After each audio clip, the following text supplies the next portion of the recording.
निशा यादव जी मुंबई से, हिमांशु फतेहपुर सीकरी से। आप दोनों का एक जैसा प्रश्न है हम पे।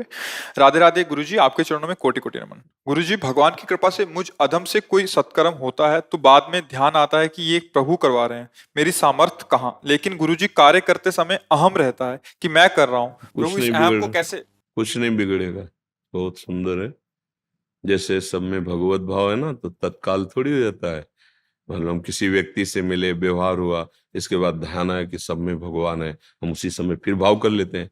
हमारा अभ्यास चल रहा है, हम कोई सिद्ध पुरुष थोड़ी हो गए। ये बहुत सुंदर अभ्यास है, बड़ी कृपा है प्रभु की आपके ऊपर। तो आप इसको बार बार, फिर धीरे धीरे ये वर्तमान में आने लगेगा। पहले भाव बनेगा कि ये जो हम कर्म करने जा रहे हैं प्रभु के चरणों में समर्पित है, प्रभु के द्वारा दिए हुए बल, धन, बुद्धि आदि के द्वारा इस कर्म का संपादन होगा, और ये कर्म हमारे प्रभु को समर्पित, प्रभु के दिए हुए से प्रभु। फिर मध्य में जब कर रहे हैं तो प्रभु के लिए कर रहे हैं, उत्साहित है। और जब विश्राम हुआ तो प्रभु आपके लिए समर्पित। पर अगर हमको पूरा कर्म करते समय नहीं याद आया और बाद में याद आया, 4 घंटे व्यतीत हो गए, तो हम 4 घंटे पूरे को प्रभु के चरणों में समर्पित कर देते हैं। तो आपका समर्पण योग, भक्ति योग आपका चल रहा है इसमें। पर जब प्रवीणता आएगी ना, तो पहले से शुरू हो जाएगा, मध्य में भी रहेगा और विश्राम में भी रहेगा। पर अगर बहुत काल 4 घंटे 6 घंटे बाद, तो हम साधक है ना, हम तुरंत उसको पूरा का पूरा जोड़ते हैं कि अमुक समय से अमुक तक जो हमारा सेवा कार्य हुआ वो प्रभु को समर्पण माना जाएगा। पर अच्छा है कि हम प्रारंभ में कि ये प्रभु के लिए कर रहे हैं, बीच में भूल गए कोई बात नहीं, फिर विश्राम में प्रभु को समर्पित कर दिए। कई बार हमने कहा है, आप जो संसार के सेवा कार्यों में रत हो, बिना एकाग्रता के सेवा कार्य होंगे नहीं। अब एकाग्रता सेवा कार्य में होगी तो हो सकता है प्रभु की याद भूल जाए, हो सकता है भजन छूट जाए।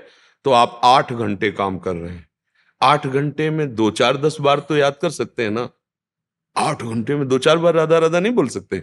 और बाद में 8 घंटे बाद भावना से प्रभु को, हे स्वामी, इतने बजे से इतने बजे तक संसार कार्य रूपी सेवा, वो आपको पूरा भजन माना जाएगा और उसको उत्तम गति मिलेगी। ये कर्म समर्पण योग है। ये तो सर्वाणि कर्माणि यत करोषि, भगवान कह रहे जो भी कर रहे हो मेरे को बहुत उत्तम बात है। पर भगवत कृपा से अगर ऐसा चिंतन चलने लगा है तो बहुत बड़ी बात है। और कहीं आगे चल करके निष्कामता आ जाए, फिर ये हो कि हमें फल फूल से मतलब नहीं, आपको जो मन आवे जैसे आवे कराओ, मैं यंत्रवत आपका हूं। हे प्रभु, आप वही कराना जिससे आप प्रसन्न हो, जिससे समाज सुख हो, जो धर्म युक्त हो। और समर्पण होता चला जाए, फिर वो इस वेश में भी महात्मा ही होता है, क्योंकि महात्मा चिंतन होता है। दुरात्मा और महात्मा चिंतन पहले होता है, फिर क्रियाएं होती हैं। चिंतन ठीक हो गया, बस बात बन गई, सारी बात चिंतन की। आजकल लोग मारे घूम रहे हैं, आशीर्वाद आशीर्वाद, कुछ नहीं होना, कुछ पाई भर नहीं सुधरना। तुम्हारे कर्म नहीं सुधरे, तुम्हारे आचरण नहीं सुधरे, कुछ नहीं होने वाला। अगर हमारे हाथ धरने से काम हो ना, तो हम बोलना बंद कर दें, हाथें रखते रहे, कुछ नहीं हो। जीवन भर इस बात का अनुभव किया है। बड़े बड़े सिद्ध महापुरुष जो ब्रह्माकार गंगा किनारे, उनकी बात मान लो, बात नहीं माने तो उनके पास रहते हुए भी कुछ नहीं देखा है, अच्छे से देखा है। इसीलिए सत्य वस्तु किसी को प्रिय लगती नहीं। सत्य वस्तु यही, जैसे आप चल रहे हो ना, किसी से आशीर्वाद मांगने की जरूरत नहीं। कोई भी आशीर्वाद तुम्हारी सोच से बढ़कर नहीं है। आपकी सोच पवित्र है, आपका चिंतन पवित्र है, आप पवित्र है।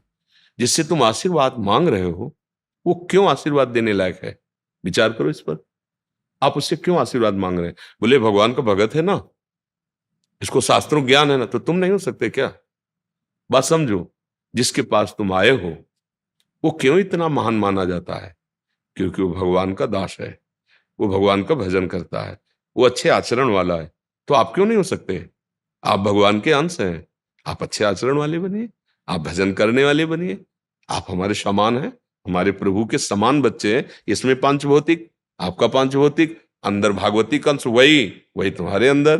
फिर अंतर क्या? जैसे हमारे भगवान वैसे आपके भगवान। भूल क्या हुई?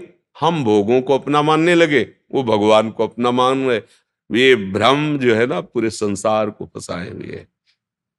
किसी से कुछ आशीर्वाद की जरूरत, अपने आचरण संभालो, नाम जप करो, अच्छे भाव से जियो। तुम यहां भी सुखी रहोगे, वहां भी सुखी रहोगे, जो तुमसे मिलेगा वो सुखी हो जाएगा। ये जो पारस और संत में ही अंतर है। पारस लोहे को सोना बनाती है और संत अपने समान बनाते हैं। नहीं, पारस लोहे को छू के पारस नहीं बना देती, सोना बना देती है।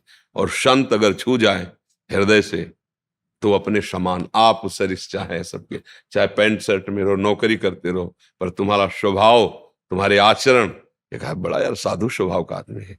बात तो यही हुई ना, आचरण पवित्र है ना, व्यवहार पवित्र हुआ ना, मंगल है। अगर अंदर की साधुता नहीं है तो बाहर का वेद भगवान से नहीं मिला सकता।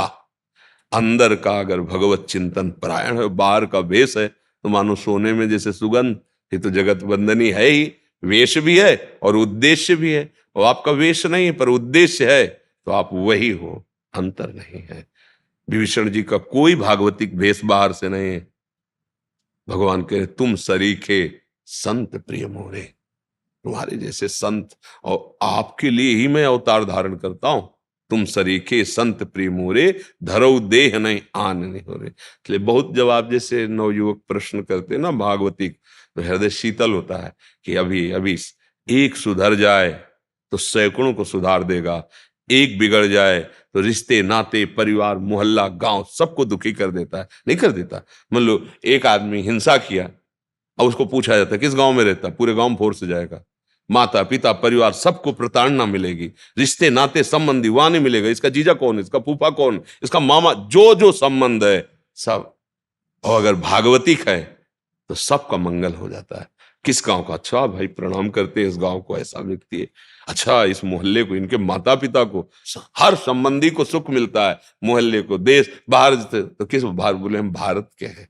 बस हमारे आचरण पर ये हम सबके दिमाग में डालना चाहते हैं कि आप इस भूल में मत रहो कि कहीं किसी के आशीर्वाद से आपका मंगल हो जाएगा। ये भूल छोड़ दो। आपको आपका आचरण और आपका चिंतन ही आशीर्वाद है और श्राप है। आप यदि भगवत विरुद्ध आचरण करते हो, विरुद्ध चिंतन करते हो, वही आपके लिए सांप की तरह पीछे लागू रहेगा, आपका नाश कर देगा। आप अच्छे आचरण भजन करते हो, किसी से वरदान आशीर्वाद की जरूरत नहीं, सब आशीर्वाद अपने आप आ जाएंगे। देखो जामवंत कहा सुन रघुराया, जा पर नाथ करो तुम दाया, ताई सदा शुभ कुशल निरंतर। ध्यान दो, सुर नर मुनि प्रसन्नता ऊपर, सब अपने आप प्रसन्न हो जाएंगे। आपके आचरण अच्छे, आपका विचार अच्छा, भजन में चल रहे हो तो जब भगवान प्रसन्न तो सब प्रसन्न हो गए। आशीर्वाद यही कि हमारे वचन तुम मान लो, तुम सुखी नहीं दूसरों को सुख देने वाले बन जाओगे।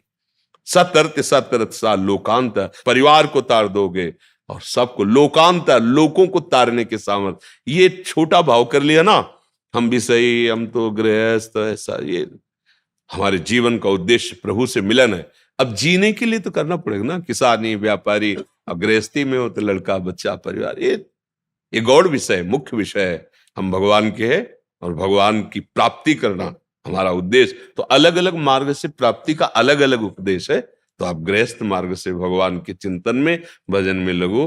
बहुत सुंदर बात है, इसलिए हम अधिक बोल गए, नहीं थोड़े में उत्तर दे देते। बहुत सुंदर प्रशंसनीय विषय।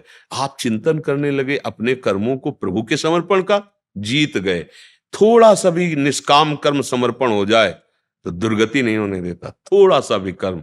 फिर अगर दिनचर्या में बात आ जाए फिर तभी तो जीवन मुक्त जगत बंधनी वो महात्मा बन जाता है, अंदर से वो जगत बंधनी हो जाता है। नरसिंह नारायण पांडे जी।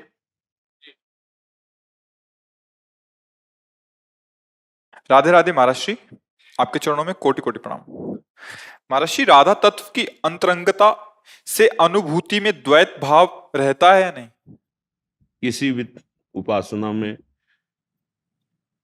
जो परिपक्व अवस्था को प्राप्त होते हैं ना, तो मैं का विस्मरण होता है भक्ति में और तू का विस्मरण होता है ज्ञान में।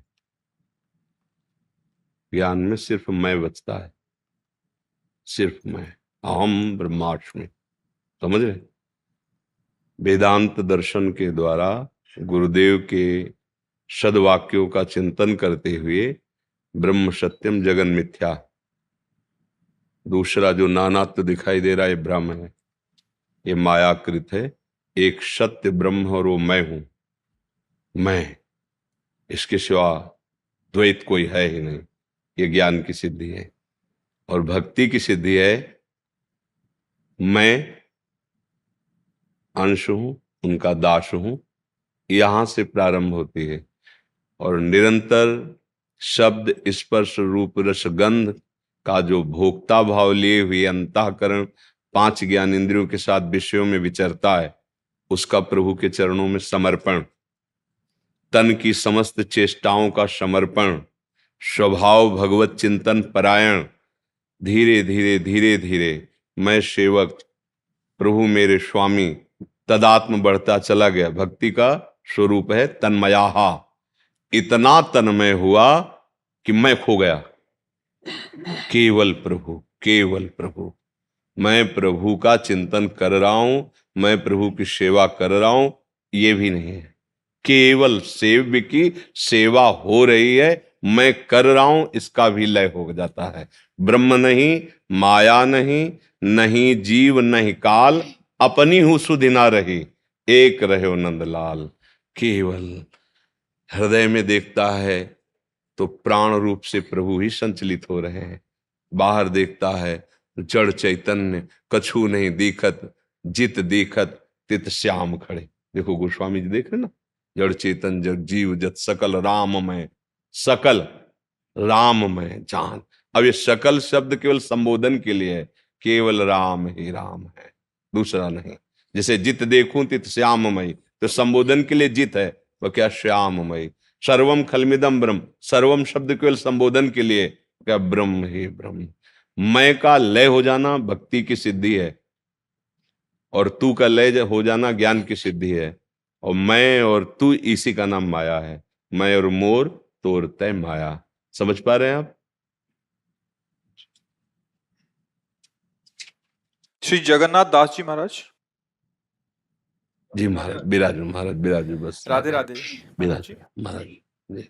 महाराज जी, भगवत प्राप्ति चाह हृदय में कैसे होगी? महाराज जी, जो भगवत प्राप्ति का स्वरूप है, हमारा देह भाव पुष्ट हो गया है मायाकृत, अज्ञान के कारण ये देह भाव पुष्ट हो गया है। मैं पुरुष हूं, मैं स्त्री हूं, मैं उत्तम हूं, मैं अधम हूं, ये देह को लेके पुष्ट हो गया। ये देहाभिमान के कारण ही कर्ता भोक्ता भाव, इसकी पुष्टता हो गई। कर्ता भोक्ता भाव की पुष्टता के कारण विषयों का संग्रह, विषय भोग में रुचि हो गई। यही हमें हृदय में विराजमान प्रभु से विमुख कर दिया। अब इसे लौटना होगा। जो मना खष्टान इंद्रियाणी प्रकृति स्थान कर सती, अब इसे प्रभु की तरफ मोड़ना होगा। जैसे अभी प्रभु से विमुख होकर जीव विषयों में भटकता रहता है, अब विषयों से विमुख होकर प्रभु के सन्मुख हो, क्योंकि वो हमारे हैं, हमारे थे, हमारे रहेंगे, हमारे प्रीतम हैं, हमारे प्राण प्यारे हैं, हमारे अंशी हैं। चित्त की वृत्ति का निरंतर अपने आराध्य देव के चिंतन में एक एक वृत्ति तन्मय रहना, हृदय में भगवत साक्षात्कार का सबसे बड़ा साधन है। यही साध्य है। क्रियाएं भगवत समर्पित हो। तनुवांग मनोभिर अमलई सोहम तवई वाश्रिता। मेरा शरीर, मेरी वाणी, मेरा मन अमल, अर्थात कोई कामना रूपी मल नहीं, केवल भगवत प्राप्ति, केवल भगवत तत्व का अनुभव, केवल भगवत प्रेम। तो सोहम तवई वाश्रिता, मैं स्वयं अपने मन वाणी शरीर से आपका शरणागत हूं, आपको समर्पित हूं। हमारी इंद्रियां, हमारा मन, हमारा शरीर यदि हमारे आराध्य देव के प्रतिकूल चलता है तो हम शरणागत नहीं हैं। आराध्य देव क्या चाहते हैं? ये संतों के मुख से, गुरुजनों के मुख से, गीता जी भगवान का साक्षात श्रीमुख से निकला हुआ वचनामृत है। शास्त्रों में भगवान जो विधान किए उसके अनुसार चलना श्री कृष्ण अनुकूल्यन है, और जो भगवान निषेध किए हैं वो प्रतिकूलस्य वर्जनम है, उसे रोकना है। यदि हम अपने वचन, अपनी शरीर की चेष्टाएं और अपना स्वभाव प्रभु के अनुकूल बना पावे, तो हम प्रभु के अनुकूल कैसे बनाएं? हमें तो पता नहीं उनको क्या अनुकूल है। तो गुरुदेव प्रभु रूप में आए हैं। बन्नो गुरुपद कंज कृपा सिंधु नर रूप हरि, महामोह तम पुंज जासु बचन रवि कर निकर। जिनके श्रीमुख से निकले हुए वचन सूर्य के समान प्रकाशित होकर अज्ञान अंधकार को मिटा देते हैं, और हृदय रूपी गुफा में जो छुपे हुए प्रभु हैं उनका साक्षात्कार करा देते हैं। उन गुरुदेव के वचनों के अनुसार चलना, अगर ये हमारे जीवन में आ जाए तो सबसे बड़ी आज्ञा भगवान की है। अनन्य चेता सततम यो माम स्मृति नित्यसा। अनन्य चिंतन, सब साधन कर या फल सुंदर, प्रभु पद पंकज प्रीति निरंतर। अगर हमारे हृदय में हमारे आराध्य देव का निरंतर चिंतन चलने लगा, अब भगवत प्राप्ति दुर्लभ नहीं। तस्याम सुलभा पार्थ, सुलभ हो गया। सुलभ उसके लिए जिसका चिंतन अनन्य हो गया। सारी लड़ाई चिंतन की चलती रहती है। देखो, क्रियाएं भागवतिक हो, चिंतन संसारिक हो तो आनंद का अनुभव नहीं होगा। क्रियाएं संसारी भले हो, चिंतन प्रभु का हो तो परमानंद में डूब जाएगा। प्रधान अंतः में भगवत चिंतन है। प्रायः बहिर्मुखता के कारण हम इस बात पर ध्यान नहीं दे पाते, क्योंकि प्रश्नकर्ता भगवान के वैराग्य मार्ग में चलने वाले परमहंसों की स्थिति को प्राप्त करने वाले हैं। इसलिए हम लोग बहिर्मुख चेष्टाओं के द्वारा समझते हैं कि भगवत प्राप्ति हो जाएगी। अभी आज के इस सत्संग में था, नंद बाबा कह रहे हैं, यद्यपि मैं पुत्रष्टि यज्ञ करवा तो रहा हूं, पर मैं अच्छे से समझता हूं कि क्रियाओं के द्वारा उस सच्चिदानंद को प्राप्त नहीं किया जा सकता है। क्रियाफल चंचल होता है। जब क्रियाएं हैं जो प्रारंभ की जाती हैं और अंत होता है, तो उसका फल भी वो चंचल ही होगा, अस्थिर होगा, स्थिर नहीं होगा। हाँ, ये जरूर विश्वास है कि मैं उनका शरणागत हूं, उनका चिंतन करता हूं तो कृपा करके मिल जाएंगे। यही मिलने का मार्ग है। मिलने का मार्ग यही है कि हर उपाय करके देख रहा हूं, पर मेरा मन, मेरी बुद्धि, मेरा चित्त, मेरा अहम, नाथ, ये आपके अनुकूल नहीं हो रहा। मैं आपकी शरण में हूं, आप संभाल लीजिए। और निरंतर चित्त वृत्ति लगाने का प्रयास, बस चिंतन ही भगवत प्राप्ति है, जिसकी अखंड स्मृति एक धार, जैसे गंगा की धारा, जैसे तैल धारा, जैसे एकांत में रखा हुआ दीपक जहां वायु का झकझोर न हो वो लो, ऐसे ही अविरल चिंतन, निरंतर चिंतन, यही भगवत प्राप्ति का स्वरूप है। जहां निरंतर नाम या मंत्र चलने लगता है तो रूप झलक अपने आप आ जाती है। और इनका रूप ऐसा है कि चित्त को, मन को पंगु कर देता है। मतलब वो छोड़ना भी चाहे तो नहीं छोड़ पाएगा, ऐसी स्थिति हो जाती है। विरह कमंडल कर लिए बैरागी दो नैन, मांगत दरस मधुकरी और छके रहत दिन रैन। रहस्य, मांगत दरस मधुकरी, तो फिर छके कैसे रहते हैं? बोले यही प्रेम का स्वरूप है।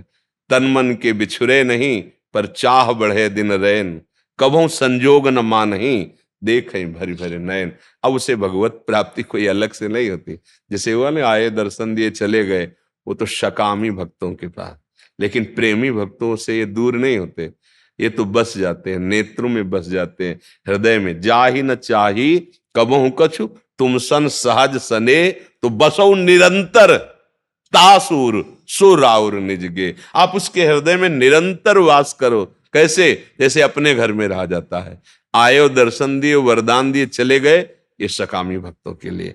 प्रेमी भक्तों के तो अधीन अजित को जीत लिया, जिसके हृदय में भगवत प्रेम आ गया। अजित, भगवान विश्वंभर को अपने अधीन कर लिया। वो कहते, जहां जहां मेरा भक्त चरण रखे, तहां तहां रखूं हाथ, पीछे पीछे मैं फिरूं, कभी न छाड़ू साथ। भगवान कह रहे, निरपेक्षम मुनिम शांतम निर्वैरम समदर्शनम अनुब्रजाम्य हम नित्यम पूये यत्यंगुरेणु भी। जो निरपेक्ष है, किसी की अपेक्षा नहीं, वस्तु व्यक्ति स्थान किसी की अपेक्षा नहीं। मुनिम, जो निरंतर मननशील हैं, भगवत चिंतन परायण है। शांतम, हर द्वंद्व में जिनके हृदय की स्थिति एक रस रहती है। यह नहीं कि सम्मान हुआ तो हर्षित, अपमान हुआ तो शोकित, लाभ हुआ तो हर्षित, हानि हुई तो शोकित। ये भक्तों, ये संसारी पुरुषों में होता है। जो शांतम, अगाध समुद्र की भांति गंभीर, कोई भी क्रिया उनके हृदय में हलचल पैदा नहीं करती। मुनिम शांतम निर्वैरम, त्रिभुवन में एक भी शत्रु जिसका नहीं है। अजात शत्रु, भगवान का भक्त अजात शत्रु होता है। शांतम निर्वैरम शम दर्शनम, जो सब में अपने प्रभु को देखता है, सब जगह एक तत्व का अनुभव करता है।